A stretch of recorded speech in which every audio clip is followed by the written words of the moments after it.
합니다. 제가 여러분 말씀의 제목이 길죠? 주님이 하신 말이에요. 하나님의 말씀이에요. 하나님의 의지가 담겨있는 약속이에요. 하나님이 하신 말씀이에요. 자, 따라서 합니다. 돌 같은 마음을 제거하고 살 같은 마음을 주리라. 아멘. 네.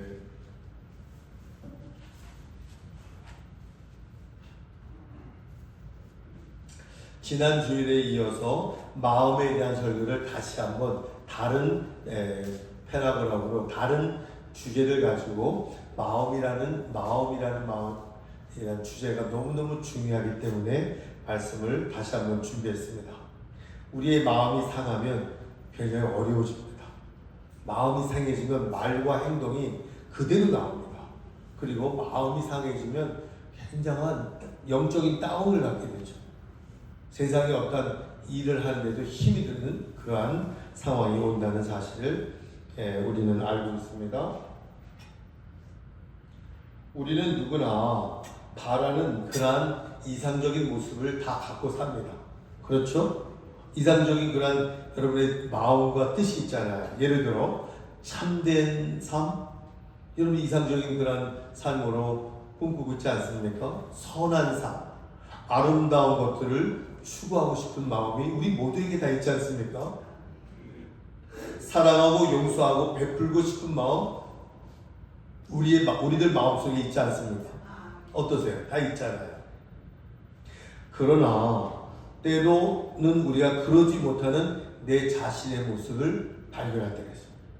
그것을 사도 바울이 아주 철학적으로 로마서 7장 15절에 내가 하는 일을 내가 알지 못하고 있다. 내가 원하는 것, 참되고 선하고 아름답고 사랑하고 용서하고 베풀고 싶은 그런 원하는 것은 이걸 하지 않고 도리어 미워하는 것을 내가 하고 있네. 오호라 나는 곤고한 사람이로다. 나를 이 사망의 몸에서 건져낼 자가 누구냐? 누구예요? 예수 그리스도예요. 그걸 바울이 얘기하는 거예요. 알면서도 죄를 짓고요. 알면서도 사랑할 대상을 미워하고요. 알면서도 선을 행할 능력이 없어서 주저앉은 우리 자신을 발견할 때가 있죠? 저도 그럴 때는 있습니다. 성경은 우리의 마음이 예레미야 17장 9절에 보면 예레미야 우리의 마음이 만물보다 거짓되고 심히 부패하였다. 성경은 우리의 마음을 만물보다 거짓되고 심히 부패한 것이 인간의 마음이라고 얘기합니다. 이 말씀은 우리 안에 스스로 바꿀 수 없는 죄악된 본성이 우리에게 있다는 것을 여실히 성경에서 우리에게 알려주는 겁니다. 우리의 힘과 의지로는 마음의 근본적인 변화를 이루기 어렵다는 그런 말이죠. 우리가 아무리 노력해도 스스로 검은색을 흰색으로 바꿀 수 없는 것처럼 말입니다. 오늘 말씀에 나온 이스라엘 백성들의 배경이 그렇습니다. 그들은 하나님의 말씀을 받았지만 끊임없이 주님의 말씀을 순종하지 못했어요. 그리고 세상적으로 하나님을 떠나 세상적으로 갔어요. 죄를 반복하며 그들의 마음은 점차 돌처럼 굳어져요. 마음이 돌처럼 굳어져요. 하나님의 음성에 귀를 기울이지 않게 되었죠. 돌처럼 굳어지니까 음성에 귀를 기울일 수가 없는 거예요.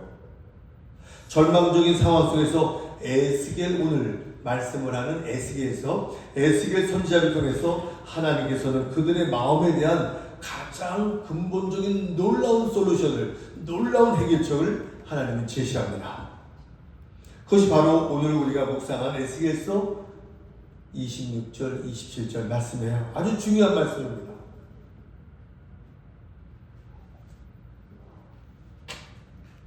하나님께서는 우리의 부패하고 굳어진 마음을 당신의 능력으로 직접 바꾸어 주시겠다는 하나님의 약속의 말씀을 우리에게 해주신 놀라운 말씀입니다. 여러분, 사람은 고쳐서 쓰는 게 아니야. 그런 얘기 들어보셨어요? 고쳐 쓰는 게 아니야. 무슨 이런 프로그램 같은데 뭐 저 사람 고쳐서 막 쓰려고 하고 상담하는데 결국 나중에 또 피드백을 들어오면 다 결과가 안 좋아요. 그 고쳐서 쓰는 게 아니에요.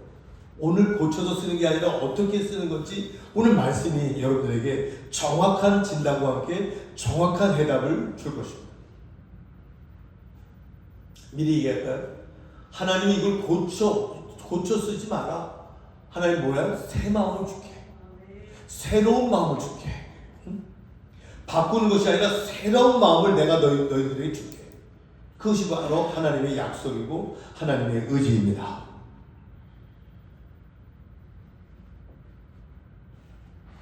오늘날 우리에게 주시는 하나님의 크고 놀라운 희망의 메시지.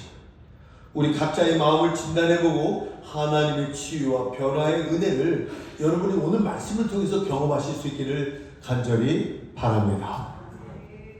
오늘 에스겔서 36장 26절에 보면 하나님께서 너희 육신에서 굳은 마음이 왜? 돌 같은 마음이죠. 그것을 하나님 제거해 주시고요. 부드러운 마음, 살 같은 마음을 주겠다. I will give. 나는 너에게 이 살 같은 마음을 줄게. 그렇게 약속을 합니다. 여기서 말하는 굳은 마음과 돌 같은 마음, 어떤 상태일까요? 돌 같은 마음과 굳은 마음. 이 돌 같은 마음은 완고하는 마음, 안 바꾸려고 하는 마음. 그리고 무감각. 그리고 죽음을 바라는 겁니다. 완고함과 불순종은요, 돌 같은 마음은요, 하나님의 말씀에 완고하게 불순종하는 마음을 갖는 겁니다. 하나님 말씀을 전해도요, 딱 불순종하는, 무감각하게 받는 거죠. 아무리 하나님 말씀을 듣고 하나님의 사랑을 경험해도 좀처럼 변화되지 않는 마음. 마치 딱딱한 돌멩이가 어떤 충격에도 쉽게 부서지지 않는 상태. 죄의 습관과 고정관념에 갇혀 하나님의 뜻을 거부하는 상태를 돌 같은 마음입니다. 굳은 마음. 그런 마음 여러분들 경험해 보신 적 있으십니까? 무감각과 무관심, 이것도 좋은 마음 아니죠? 돌 같은 마음은 영적으로 둔감한 마음, 무감각한 마음입니다. 영적. 말씀을 들어도 깨달지 못해. 말씀을 들어도 아무 생각 없이 멍하게 된 사람도 있습니다. 죄를 지어도 죄인지도 모르는 거예요. 죄를 지어도 죄인지도 모르고 살아가는 사람들이죠.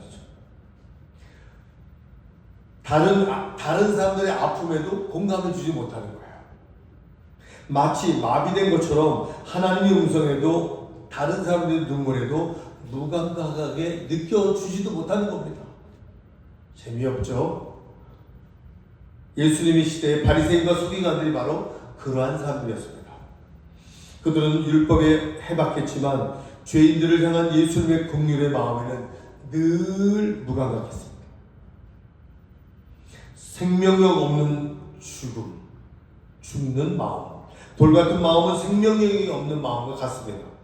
나무의 자라나간 가지가 메말라 죽듯이 하나님과의 관계가 단절되어서 영적으로 죽은 상태를 말하는 겁니다. 생명의 근원이신 하나님과 연결되지 못하니까요, 어떤 현상이 벌어져요? 영적인 기쁨이 없죠, 평안이 없죠, 만족이 없죠.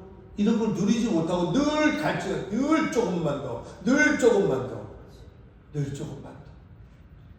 어떤 분이 그러더라고요. 어떤 의사 선생님이 저한테, 목사님 74세 정도 지나면 그때는 돈이 있어도 의미가 없습니다.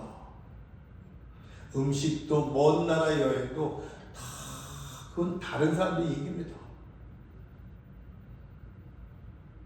하나님과의 관계가 단절되면요, 기쁨이 없어져요. 평안이 없어져요. 만족이 없어져요. 늘 갈증만. 쓰지도 못하면서도 갈증만 하는 거죠. 우리에게는 이런 돌 같은 마음의 경향이 있습니다. 때로는 우리가 스스로 깨닫지 못하는 사이에 우리의 마음이 점점점 굳어져 가고 있습니다. 바쁜 일상 속에도 주님과의 교제가 소홀해질 때, 용서하지 못하는 마음을 오래 갖고 있을 때, 다른 사람들에 대한 그런 연약함을 무관심을 가질 때 우리의 마음은 점점 돌처럼 굳어져 가는 거예요. 이 돌같은 마음을 가진 상태에서 하나님의 뜻을 깨달을 수도 그 뜻대로 행할 수도 없게 됩니다. 이것이 바로 우리가 때때로 겪고 있는 영적인 비극의 그러한 근원이에요. 근원. 그러면 새 마음은 뭘까요? 그러면 살 같은 마음을 주시는 은혜는 뭘까요?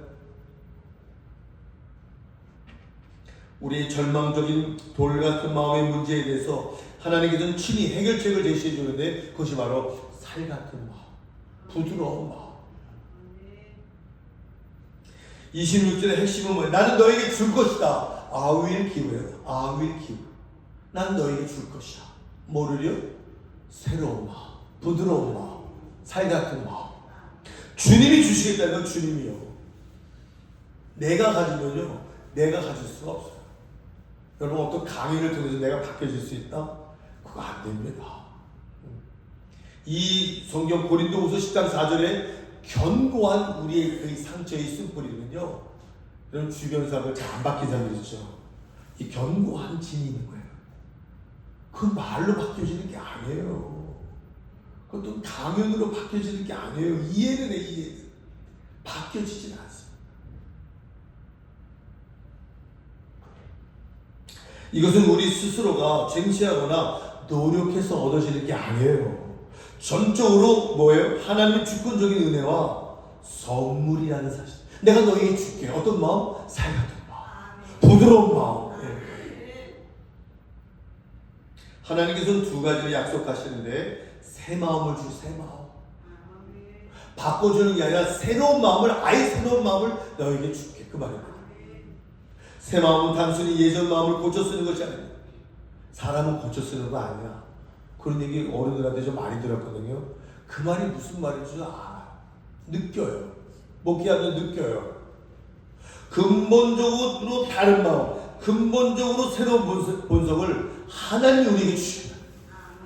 고쳐주시는 게 아니라 근본적으로 새로운 마음을 우리에게 줄게, 너희에게 줄게 약속한 거잖아요.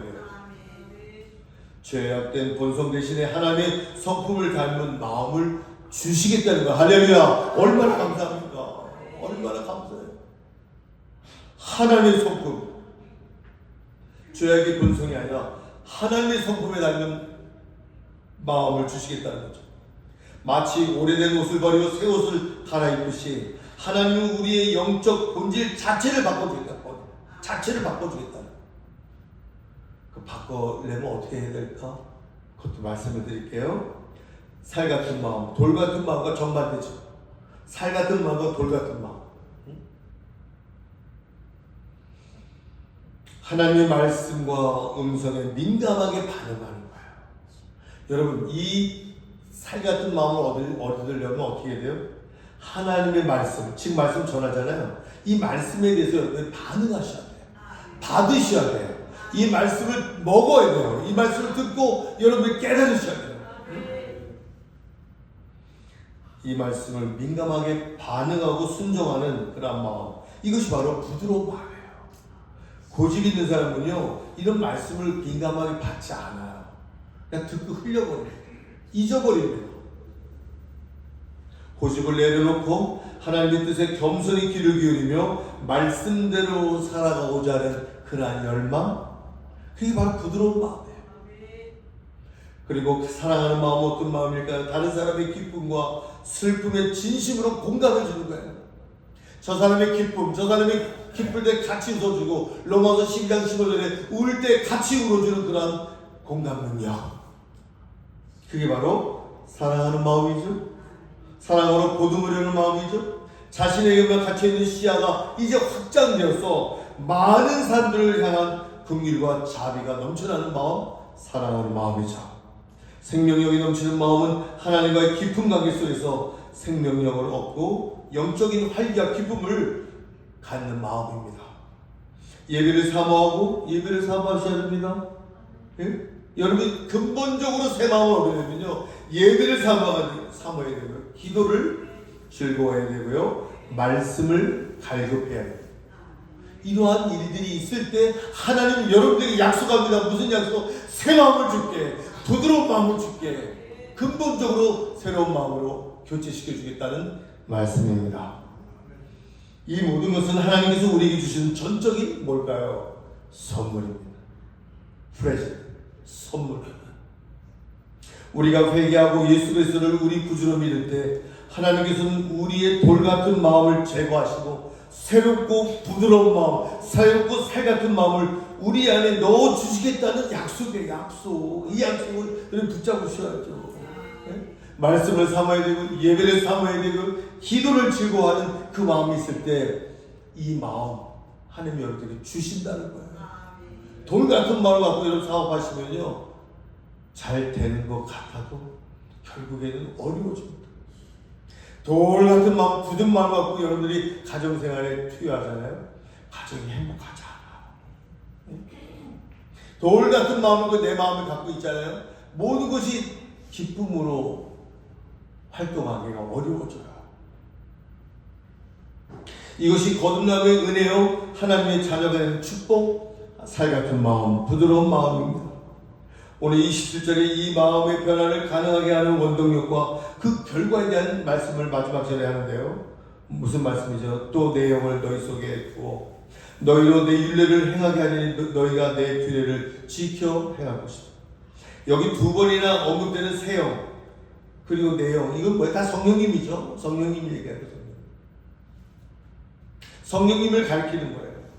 하나님께서는 우리의 마음을 바꿔주실 뿐만 아니라 그 바뀐 마음으로 하나님의 뜻대로 살아갈 수 있도록 우리 안에 당신의 성령, 당신의 새 영을 부어주시겠다는 겁니다. 성령님의 내주, 내 안에 성령님이 역사하시다. 그러면요, 그릇된 마음을 갖다가도 깨닫게 됩니다. 성령님께서 우리의 영혼 속에 거하시고요, 우리가 새 마음을 가지고 살아갈 수 있도록 성령님이 도와주시는 거잖아요. 과거에는 죄와 사탄의 지배 아래 있었지만 이제는 성령님의 역사 아래 하나님을 기쁘시게 하는 삶을 살 수 있도록 도와주는 게 성령님의 역사잖아요. 성령님은 우리의 구원을 확신시켜준 분 아닙니까? 우리가 그리스도를 닮아갈 수 있도록 인도하는 분이 바로 성령님의 역사 아닙니까? 로마서 8장 26절에 성령도 우리의 연약함을 도와주신다고 하잖아요. 여러분 연약하세요? 성령님이 도와주신다고 하잖아요. 우리가 말할 수 없이 기도하려고 할 때, 기도할 수 없을 때 성령께서 우리를 위해 대신 기도해 주신다고 또 말씀하시잖아요.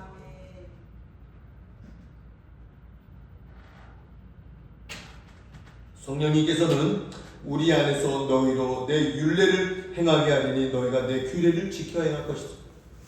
과거에는 우리가 하나님의 율례와 규례를 지키기 위해서 애썼죠. 그렇지만 육신의 연약함과 죄의 본성 때문에 실패합니다. 그러나 이제는 성령님께서 우리 안에 내주하시면 우리 안에 하나님의 뜻을 행하고자 하는 거룩한 소원을 불러 일으키시잖아요. 빌립보서 2장 13절에 너희 안에서 행하시는 누구예요? 하나님이시죠. 하나님께서 자기의 기쁘신 뜻을 너희에게 소원을 두고 하나님이 행하신다고 하잖아요. 하나님의 소원을 여러분에게 두시기를, 그런 역사가 일어나기를 축원합니다. 내 안에 하나님의 소원이 움직여, 내 안에서. 우리 그리스 중장관이 저 뜻이 한 번만 더 하면 된다는데 뜻이 딱 일치돼서 정말 1년 후에 정말 동남아시아의 그런 찬양으로 순회도 갈 수 있는, 얼마나 이 우리의 그런 사역의 범위가 넓어지는 그렇게 사역이 되어지도록 저는 기도합니다. 기도해 봅니다. 우리가 할 수 있어요. 여러분, 이러한 소원을 아프리카에 있는 저 우간다에 있는 그런 분들에게 이 소원을 두셔도 안 되잖아요. 어떤 그 구축이 안 되잖아요. 하나님이 여러분들에게 이 환경을 주신 것 감사하시기 바랍니다. 그 환경을 주어서 그 소원을 넣어도 여러분들이 하실 수 있는 단계이기 때문에 하나님 주시는 거잖아요. 저는 하나님의 소원을 불러일으키신다고 그래 믿고 있습니다. 억지로 하는 순종이 아닙니다. 하나님을 사랑하기 때문에 자원하는 기쁨으로 그분의 말씀을 따르는 사랑의 순종입니다. 우리의 노력이 아니라 성령의 능력에 의지하여 죄를 이기고 의를 행하는 그런 삶입니다. 우리의 신앙생활은 혼자 고군분투하는 거예요? 아니에요. 성령께서 우리와 함께 내주하는 성령이 내 안에 거하셔서 성령님이 우리를 도와주십니다. 때로는 우리가 무거운 율법처럼 느껴졌던 말씀들, 하나님께서 우리가 당신의 말씀을 기쁨으로 지킬 수 있도록 성령이라는 최고의 도우미를 우리에게 보내주신다. 물붓듯 보내주신다. 우리가 성령님께 의지하고 그분의 음성에 순종할 때 우리는 죄악의 유혹을 이길 수 있고 사랑의 실천을 할 수 있습니다. 기쁨과 평안으로 가득 차는 삶을 살 수 있습니다. 바로 이러한 삶이 하나님께서 우리에게 주시는 천국의 삶입니다. 이 땅에서 누리는 삶. 오늘 우리는 에스겔서 36장 26절 27절 말씀을 통해 우리의 굳고 병든 마음을 새롭게 하시는 하나님의 놀라운 은혜와 능력을 경험하실 수 있기를 간절히 바랍니다. 우리는 스스로요 우리의 마음을 바꿀 수가 없어요. 우리 스스로 됩니까? 해보셨어요? 됩니까? 안 돼요. 해야지 하는 생각은 들죠. 하나님은 친히 돌 같은 우리의 마음을 어떻게 해주시겠다는 제거해 주시겠다는 제거. 그리고 뭐라고 약속하세요? 새로운 마음을, 부드러운 마음을, 살 같은 마음을 내가 너희에게 줄 것이야 약속하고 있잖아요. 이랬는데도 이 말씀을 못 잡으세요? 우리 안에 여러분의 성령님을 주셔서 기쁨으로 이 말씀들을 지켜 행할 수 있도록 하나님이 도와주시겠다는 겁니다. 이 말씀은 과거의 유대인들뿐만 아니라 예수 그리스도를 믿는 우리 모두에게 주시는 말씀입니다. 지금 2026년도를 살고 있는 2월달에 벌써 2월달이에요. 금방 이거 12월달이 될 것 같아요. 이거 제가 몇 번, 10대 번만 줘도 이 반복을 하면요. 저는 주님의 나라에 가는 수순을 밟겠죠. 금방입니다. 금방이에요.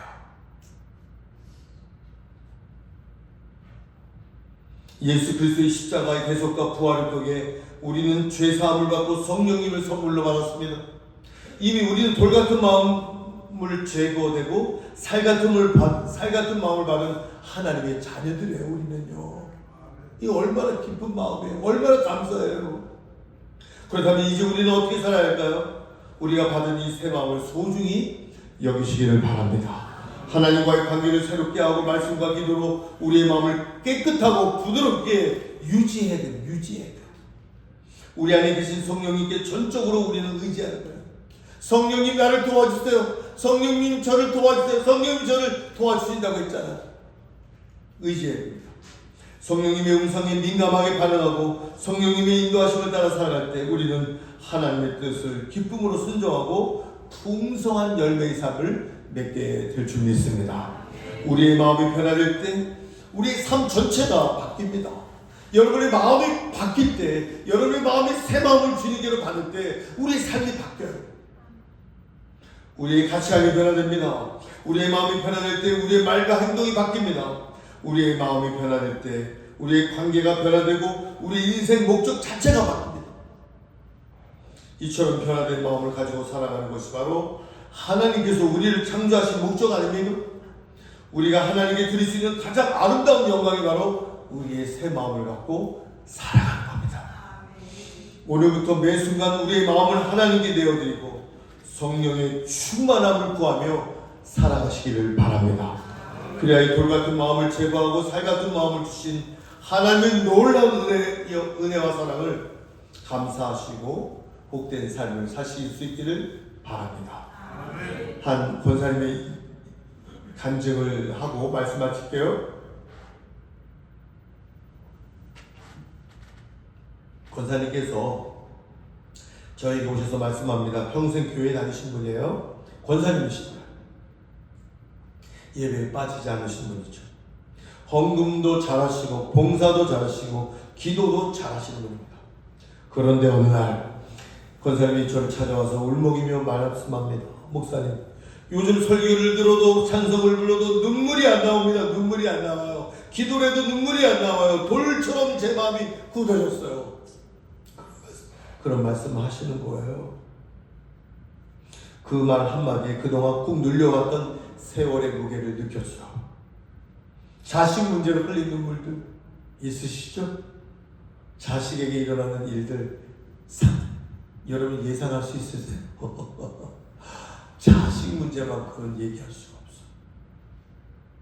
자식 때문에 흘린 눈물 저도 많습니다. 남편 때문에 삼킨 억울함, 불안, 속상함, 상처, 누구에게도 말 못한 이 상처 너무 오래 참고 살다 보니까 그냥 울지 않으려고 애쓰는 마음이 습관이 되고 습관. 울지 않고 좋은 거 아니거든요. 하나님 앞에 들고 하나님 앞에 들고 나온 이 돌 같은 마음. 그날 권사님은 기도를 못 하시더라고요. 그리고 이렇게 말합니다.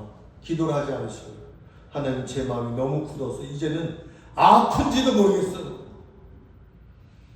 이제 제 마음 좀 가져가 주세요. 에스겔서 36장 26절에 기도를 하는 거죠. 그때 에스겔서 26장 36장 26절 27절 말씀을 제가 들려드렸습니다. 너희 육신에서 굳은 마음을 제거하고 내가 제거해주고 부드러운 마음을 너에게 줄 것이며 그 말씀 안에 이분이 그 말씀을 성경 말씀을 듣는 순간 눈물이 주룩주룩 나옵니다. 그 권사님이 울면서 말합니다. 하나님 나에게 바꾸라고 하시지 않았구나. 내 마음을 바꾸라고 하시지 않았구나. 제거해 주신다고 했구나. 그리고 다시 새로운 마음을 주시겠다고 주님 약속하셨구나. 다시 흐르는 눈물, 그 눈물이 멈추지 않으시더라. 회복되는 회복이. 회개의 눈물도 원망의 눈물도 그저 살아있다는 증거 같은 그런 눈물이 막 쏟아져 나오는 거예요. 권사님은 이런 고백을 합니다. 목사님, 문제는 그대로인데 제 마음이 달라졌어요. 제 마음이 새로운 마음이 되었어요. 아픈데 이 상황에 견딜 수 있어요. 하나님은 상황을 먼저 고치지 않으셨습니다. 대신 제 심장을 바꿔주셨습니다. 돌처럼 굳은 마음을 꺼내시고 살같은 뛰는 마음을 저에게 부어주셨어요. 사랑하는 성도 여러분, 오늘 혹시 여러분들 중에서 울고 싶은데 눈물이 나오지 않는 습관이 되어버리신 분 계세요? 기도를 하는데 가슴이 안 움직이는 분이 계세요? 내가 왜 이렇게 무감각해졌지? 내가 왜 내 마음이 돌처럼 굳어져 있지? 그것은 믿음이 없는 게 아니라 너무 오래 버텼기 때문이에요. 하나님과 관계 속에서 이 주고받는 하나님의 말씀을 들어야 되는데 그냥 자기 의지로 버텨온 거죠. 하나님 말씀하십니다. 새 마음을 너에게 줄게. 하나님 우리를 꾸짖지 아니하시고 우리를 고쳐주십니다. 오늘 조용히 그러나 확실하게 돌같은 마음을 드러내시고 다시 새로운 마음을 주님을 만나 그 새 마음을 받으시는 여러분들 되시기를 간절히 바랍니다. 기도하겠습니다. 사랑하는 성도 여러분, 마음을 고치려고 하지 마세요. 돌같은 마음을 주님이 제거해 주시다. 여러분 성령님의 도움을 받을 때, 말씀을 사모할 때, 기도를 즐거워할 때, 예배를 사모할 때 이거가 되어지면요 하나님이 여러분들에게 새 마음을 주시는 거예요. 아시겠어요? 다시 한번 말씀드릴까요? 예배를 사모하고요, 말씀을 듣기를 기뻐하고요, 기도하기를 즐거워하는 자, 그런 자에게 하나님의 축복, 하나님의 선물, 새로운 마음이 여러분들에게 전달될 겁니다. 하나님, 주님의 마음을 제 안에 넣어주십시오. 주여 한번 부르기도 하겠습니다. 주여 하나님 은혜 감사합니다. 주님께서 역사하시고 인도함 받는 하나님의 놀라운 역사, 자녀들 되게 하시고 내 위에 은혜를 더하는 저희들 되게 하여 주옵소서. 역사하여 주시옵소서. 인도하여 주시옵소서. 쓰임받게 하여 주셔서 충만케 하여 주시기를 간절히 빌고 원합니다.